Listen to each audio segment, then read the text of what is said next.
7 anos que eu fiquei no seminário, morando em vários estados, várias cidades, em vários seminários, e cheguei a morar até um tempo fora do país, a realidade era sempre a mesma. A maioria eram gays.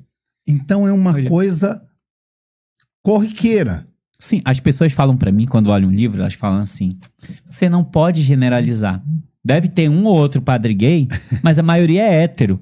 É difícil acreditar. É difícil acreditar na realidade. Não é que eu não acredite.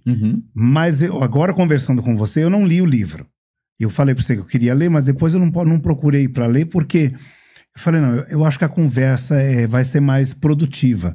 Eu não imaginava que era nesse nível que você está falando. Entende?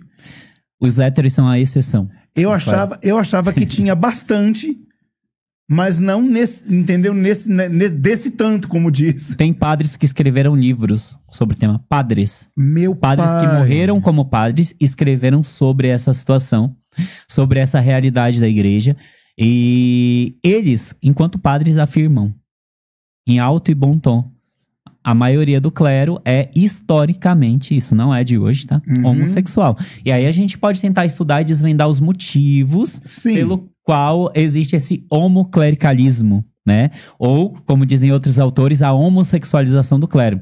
Ou seja, o que eu também quero dizer com tudo isso, o meu livro, ele tá para além do escândalo. Ele tá para além do padre que vive ou não voto de castidade ou a promessa do celibato. O meu livro está para além disso. O meu livro ele quer primeiro responder a uma pergunta do porquê o clero católico apostólico romano é formado majoritariamente por homens gays. Se esses gays vivem ou não voto, se esses gays são gente boa, se esses gays não são gente boa, se tem alguns que cometem abuso, aí já é outras nuances desse debate. A minha primeira pergunta que eu pretendo responder é o porquê esse corpo sacerdotal é formado majoritariamente por gays. Eu tentei pesquisar e responder essa pergunta. E para isso eu consultei outros livros, pesquisas, estudos, entrevistei padres gays atuantes. Inclusive, é até legal falar isso aqui, eu entrevistei um padre tradicionalista, gay, conservador, super conservador. Eu concordei com o que ele falou no livro? Aí é outra história. Mas eu queria ouvir opiniões diferentes de padres gays dentro da igreja. Então, no meu livro vai ter padre carismático gay, vai ter padre teologia da libertação gay, que é mais progressista, e vai ter até o padre tradicionalista que celebra missa e latim e que é gay. Eu quis dar voz para todo tipo de padre gay, seminarista gay dentro da igreja. Nossa, no livro. Eu vi no Instagram nosso do Vozes hoje ou ontem, a gente começou a seguir o perfil do livro, que você montou do livro, e eu vi um padre falando que, inclusive, eu acredito que deva ser uma realidade também, os padres que tem, como tem que ser fechado, como não pode ser uma coisa aberta, como as pessoas não podem saber, essas pessoas que carregam a igreja católica, esse clero, durante séculos, vamos dizer dessa maneira. É muito difícil a cabeça de um cara desse como fica. Acaba se entregando para o alcoolismo, às vezes, por exemplo, para a igreja. Se ela condena o homossexualismo, o cara vai acabar também por ser viciado em bebida, problema de depressão, às vezes até com drogas, né? Com certeza, com certeza. Tudo isso são outras problemáticas que têm aumentado, inclusive no clero. E são outras questões que a igreja silencia. O número de padres com problema envolvido com um problema de alcoolismo é enorme. Existe um livro chamado Operários da Fé, que é de um padre, inclusive, foi publicado ano passado. E o padre traz uma problemática no livro dele, que tem aumentado o número de suicídios no clero católico. O que eu fiz com esses dados? Dei um Google, fui pesquisar os casos de suicídio. Sabe o que eu descobri? Analisando os casos de suicídio trazido pela problemática do escrito desse sacerdote católico, atuante, inclusive. Ele não tá fora da igreja, tá? Ele é um padre atuante que escreveu esse livro. Bom, eu descobri que a maioria dos casos estava envolvido com sexualidade.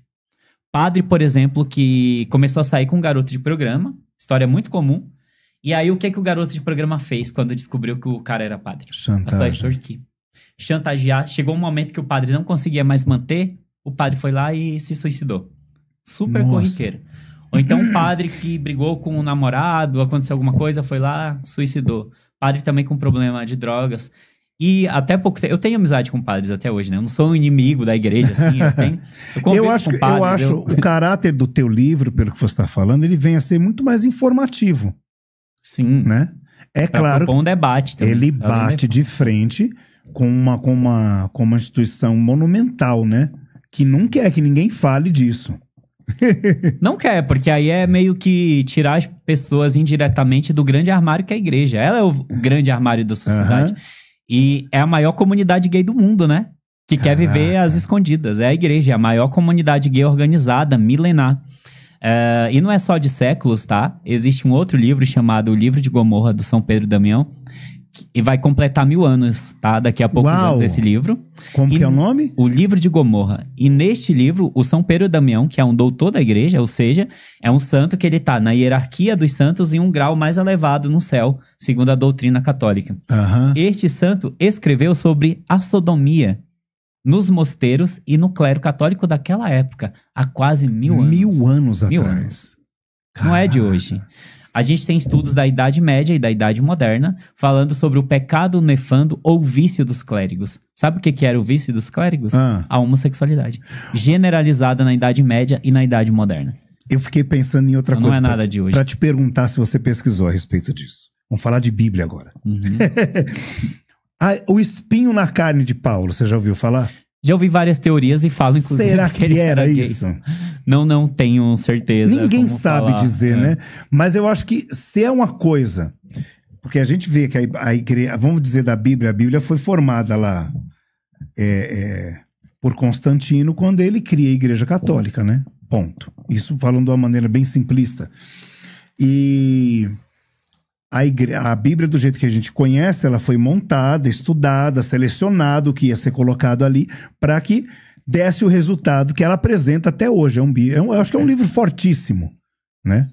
E eu digo sempre que se você tirar a parte sobrenatural da Bíblia e tira a religiosidade dela também, são regras que te ajudam durante a vida. Compreende?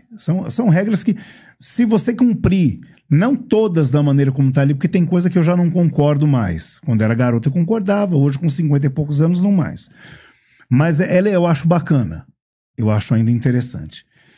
Mas um livro da maneira como ele foi forjado, eles não iam deixar claro qual era o espinho na carne de Paulo, né? Então... Como você falou, as coisas são selecionadas. Agora, falando sobre o Constantino, há controvérsias nesse debate, porque a Santa Helena, que é a mãe dele, ela se converte ao cristianismo, e ela meio que converte o filho, e aí o filho, o imperador, né, ele assimila o cristianismo, torna a religião oficial ali do império, e com isso a religião passa a ocupar um lugar político de poder, mas a religião já existia, né? Não é ele exatamente que funda, mas ele dá esse poder político. Inclusive, a gente vê até hoje nas festas católicas, nas próprias vestes, a herança dessa religião mesclada com o paganismo lá do Império Romano. Mas falando do que você comentou, né? A Bíblia ela é uma seleção. Selecionada por pessoas. Não tem como negar isso. Porque ela foi escrita para um fim, e ela atende esse fim até hoje. Mas eu quero falar sobre a questão da homossexualidade na Bíblia. Existe um padre, eu adoro citar livros, porque aí eu dou voz a outras vozes que são... E são relatos onde as pessoas podem pesquisar. Podem pesquisar falar, e confirmar o que eu estou a falar. Porque eu acho que você já deve ter... Desculpa te interromper, mas alguém já deve ter falado. Esse menino deve ter se desiludido com alguma coisa, agora tá metendo pau na igreja. Não, isso seria o de menos, imagina. É o mínimo, preparei né? muito bem pra poder falar. Mas tem um livro, vou até tentar olhar aqui eu coloquei ele nas referências do meu, que ele é de um padre também, que é o padre Daniel. Deixa eu só confirmar. Também não é um livro brasileiro, infelizmente no Brasil a gente tem pouca literatura sobre. Padre Daniel mesmo. Que ele escreveu um livro assim, o título, O que a Bíblia realmente diz sobre a homossexualidade. É um livro de 98. Vamos pôr ele aqui pro povo ver, que eu vou deixar. Por que eu tô trazendo esse livro quando você fala de Bíblia? Porque é uma outra hermenêutica. É uma proposta diferente de análise dos textos bíblicos que falam sobre a homossexualidade. Que revelam a homossexualidade na história da Bíblia. Sim, mas assim, ele já traz uma primeira problemática, que é o próprio termo. O termo homossexualidade, ele foi criado há nem 2 séculos por um ativista gay, o ativista Karl Maria Canterbury, acho que é assim que pronuncia, alemão, que cunhou o termo heterossexual e homossexual. Foi um homem gay ativista que criou a palavra heterossexual, o termo, o conceito de heterossexualidade, e também o termo de homossexualidade. Sequer existia àquela época. E hoje você pode comprar uma Bíblia e ler que vai estar escrito o termo homossexualidade. Sendo que é um termo que sequer existia àquela época. Então quer dizer que nas Bíblias mais antigas nem tinha? Não tinha. Tinha assim, o homem se deitar com outro homem, algo nesse sentido. Mas não tinha o termo homossexualidade. Sim. Como você encontra em pregações e exegeses hoje em dia. É totalmente anacrônico. É um grave erro dentro de uma análise histórica, você usar um conceito que sequer existia para analisar um fenômeno que existe desde sempre. Não tem como eu falar que a Bíblia condena a homossexualidade se o conceito, a ideia de homossexualidade, ela é recente historicamente, certo? Começa daí a discussão do livro. Aí o padre ele traz uma outra exegese, né? Uma outra hermenêutica dos textos bíblicos que fala dos homens que mantinham relações sexuais com outros homens, né? Mas é um debate. Eu acho que é muito fácil para alguém ir no púlpito e dizer que a Bíblia condena a homossexualidade se ele nem explica para os seus fiéis o que é homossexualidade, desde quando ela existe, quem criou o termo homossexualidade, por quê. Ele não contextualiza isso. Ele apenas joga todo mundo no mesmo balaio e fala, olha, é pecado, você vai queimar no inferno. E é isso, sabe? Não pode e pronto. É muito pobre esse debate que eles fazem. É muito frágil. Por isso que, pra mim, a religião não passa nenhuma credibilidade.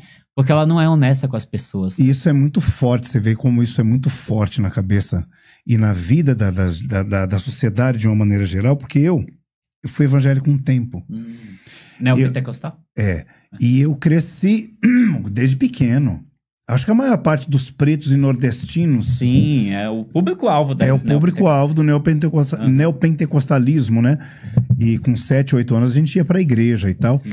Então essa ideia de ser contra a homossexualidade era muito grande em mim. Eu lembro quando eu tinha 17, 18 anos, eu não tinha filhos, eu falava, se eu tiver um filho gay, eu deserdo, eu mato. Eu dizia isso. E até bem pouco tempo atrás isso não entrava na minha cabeça, mesmo depois de tendo deixado a igreja... de tendo voltado às raízes de matriz africana, que foi onde eu me encontrei há 30 anos atrás, eu tinha isso comigo. Mas depois eu comecei a entender que isso não era meu, era uma coisa que tinha sido colocada, plantada na minha cabeça. Porque eu tenho um tio que ele dizia pra mim, falou, Seba, deixa eu te falar uma coisa. Você faz da sua vida o que você quiser. Se você não me prejudica e não prejudica as outras pessoas, isso é um problema único e exclusivamente seu. Seja feliz. E, aliás, não é problema, porque pra você não é problema. Por que vai ser pra mim? Não é? É que nem quando teve a discussão a respeito do casamento gay. O que eu tenho que me preocupar com casamento gay? Eu sou casado com a minha mulher, não tenho problema nenhum com isso. Perguntaram pra mim uma vez, mas eu já tinha cabeça diferente. Agora falando, vamos voltar... Mas você conseguiu fazer esse exercício? Consegui. A maioria das pessoas não consegue, entendeu? Consegui sozinho. Presa nessas premissas, é muito difícil destruir. Tem gente que não quer ver, que vê e olha assim, e como que age como assim, não é comigo. Entendeu? Aquilo tá lá na igreja, eu só vou lá uma vez por semana, isso não me interessa. Tem muito disso? Você acha? Tem muito das pessoas não quererem enxergar o óbvio. Eu conversei com muitas pessoas após a publicação do livro, pessoas leigas, assim, que trabalham na igreja e trabalham em pastorais, movimentos, que me falaram, olha, eu já tinha percebido que você fala. Inclusive, uma delas me falou que conhecia um casal de padres gays. Uau! Eu já tinha percebido, já ouvi relatos, sei de histórias, já vi, já ouvi. Mas eu estou em constante negação sobre esse tema porque é muito difícil aceitar. Porque existe um discurso público, no púlpito, nos documentos, até em escritos de santos. Existe uma fala, num sentido, que ela está totalmente afastada da realidade. E para a pessoa tentar compreender essa dissonância que o clero vive, a vida religiosa vive, é muito complicado, porque mexe com certezas, entendeu? A gente acha, enquanto ser humano, e o seu depoimento aqui vai confirmar isso que você acabou de dar, que a gente tem certeza sobre religião. Sim. Que a gente acha que tá na religião certa, a gente tem certeza. Que aquilo é a verdade. E a gente tem certeza sobre as questões de sexualidade. Eu tenho certeza que muita gente diz que ser gay é errado. Até eu, enquanto era gay, seminarista, eu achava que era errado. Eu tenho certeza sobre isso. E, na verdade, eu acho que, na verdade, nós temos mais dúvidas, incertezas sobre a existência. A gente tem mais incertezas sobre o que vai acontecer, talvez quando a gente sair daqui, ou sobre a nossa sexualidade. É uma eterna descoberta, entendeu?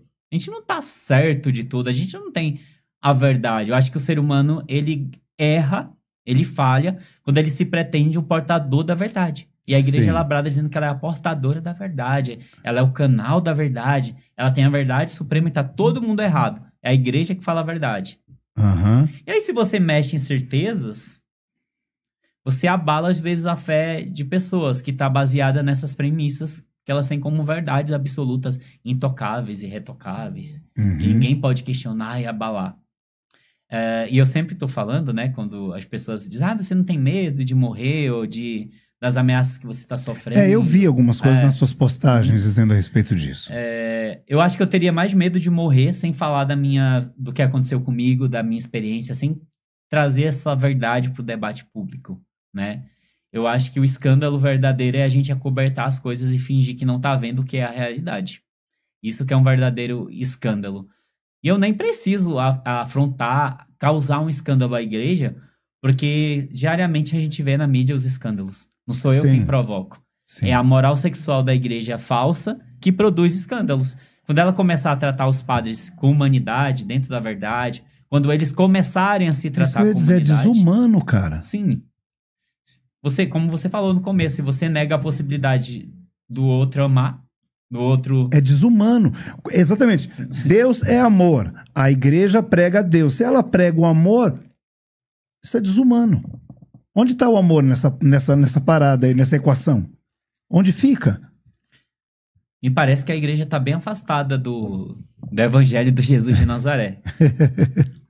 Como dizia, né, um filósofo, ele foi o único cristão que existiu, porque eu não consigo perceber o Jesus... Mas Jesus não era cristão, pô. Jesus era judeu. Não, sim, mas no sentido de que ele foi o único que viveu o que ele propôs. Sim. Ele era ele vivia o discurso dele, né? Exato, porque eu percebo, aqui falando não só de catolicismo, no modo geral, o cristianismo, a religião cristã, em todas as suas vertentes, me parece muito afastada da proposta. Quando a gente olha para a igreja nos dias de hoje, eu digo os dias de hoje que são os dias que a gente está vivendo, a gente vê ela muito próxima daquela que estava na época de Jesus, dos fariseus. Não é totalmente farisaica, gente mentirosa. Eles matariam Jesus de novo. Não, perguntaram, eu vi um vídeo e perguntaram, uma conversa em casa, não sei com quem eu estava falando, e eu acho que os maiores ateus estão nos púlpitos, nos altares das igrejas. Porque um cara que, se ele acreditasse naquilo que ele prega, entendeu? Não fazia algumas coisas que faz. E isso eu não tô falando do tema do seu livro, eu tô falando de outras coisas que essas pessoas, que esses sacerdotes fazem com relação às outras pessoas. Eles vão totalmente contra aquilo que da fé que eles propagam, né? Na verdade, eu conheci ateus bem melhores que crentes a vida inteira. Se eu te contar que eu convivi um tempo com um padre ateu, um padre maravilhoso, inclusive. Peraí. Sim, um padre ateu. Foi o único que eu conheci, o único. Em 7 anos de seminário e 3, 4 de coroa, foi o único padre ateu que eu convivi. E ele era uma pessoa incrível, maravilhosa, racional. Me ajudou muito na época de seminário. E ele me dizia que não acreditava em nada daquilo. Mas ele acreditava nas pessoas, na fé genuína das pessoas, naquilo que ele pregava, no bem, no amor. Ele gostava das pessoas, ele gostava da convivência, ele gostava de ajudar as pessoas. Mas ele não acreditava numa entidade metafísica. Ele não acreditava num Deus, na Bíblia como uma palavra sagrada, nos dogmas da igreja. Ele não acreditava em nada disso. Ele acreditava naquilo que ele estava fazendo como um meio de ajudar as pessoas. De ajudar as pessoas. Que ele estava ali, aquilo era um caminho para ele chegar nas pessoas. Eu via que era genuíno, ele era uma pessoa boa. Aí é legal pra caramba. Então ele era um padre ateu que talvez dá outro livro. Dá um outro livro. Mas eu acho que é muito difícil achar, né? Essa demanda de padres ateus. Eu teria que entrevistá-lo exclusivamente para um livro sobre ele. Sem revelar sobre ele, mas dá um livro de qualquer forma. Sim. E ele, assim, foi um dos melhores padres que eu conheci. Tá. Por incrível que pareça. E aí, você ficou 7 anos no seminário, você quase se formou padre. Eu tava... É que assim, existe o seminário menor e o maior. Eu fiz seminário menor, que é quando um adolescente, igual eu, entra no seminário.